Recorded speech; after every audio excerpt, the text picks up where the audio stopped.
Gözəlim gözlerine heyranam bilirsən, gözlerinden görürəm sən də çox sevirsən. Neynəyim qısqanıram, niyə inciyirsən? Günah özündədir ki bu qədər gözəlsən.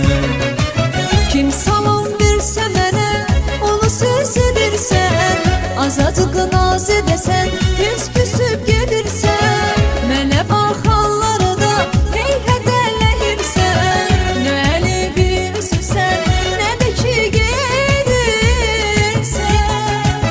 Yox yox demə sevgilim, barışaq səninlə, məni bağışla gülüm, ayrılma mənimlə. Get semirəm, düşmüşsən gözümdən, məni süzə sən razısan özündən. Yox yox demə sevgilim, barışaq səninlə, məni bağışla gülüm, ayrılma mənimlə. Get semirəm, düşmüşsən gözümdən, məni süzə sən razısan özündən.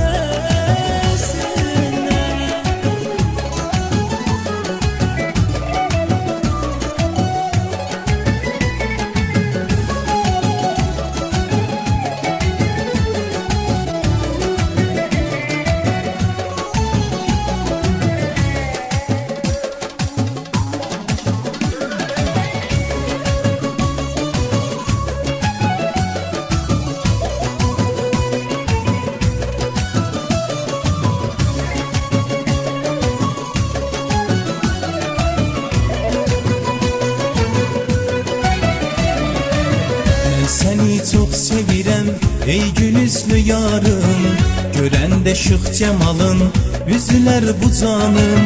Az qisas hal yazığam, hökmə qaş qabağım, yetər artıq gözəlim bir olsun Allahım. Elə dil tökmə mənə, inanan deyiləm, elə bilmə yenidən özümə görərəm. Gözün onunla bunladı, səni mən bilirəm, dal çəkmisən sinəmə, onu da bilmərəm.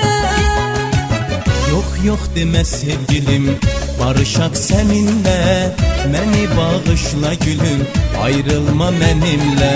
Get semirəm, düşmüşsən gözümdən, məni süzə sən razısan özündən. Yox yox demə sevgilim, barışaq səninlə, məni bağışla gülüm, ayrılma mənimlə.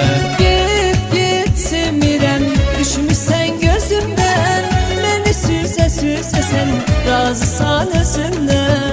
Yox yox demə sevgilim, barışaq səninlə, məni bağışla gülüm, ayrılma mənimlə. Yox yox demə sevgilim, barışaq səninlə, məni bağışla gülüm, ayrılma mənimlə. Yox yox demə sevgilim, barışaq səninlə, məni bağışla gülüm, ayrılma mənimlə.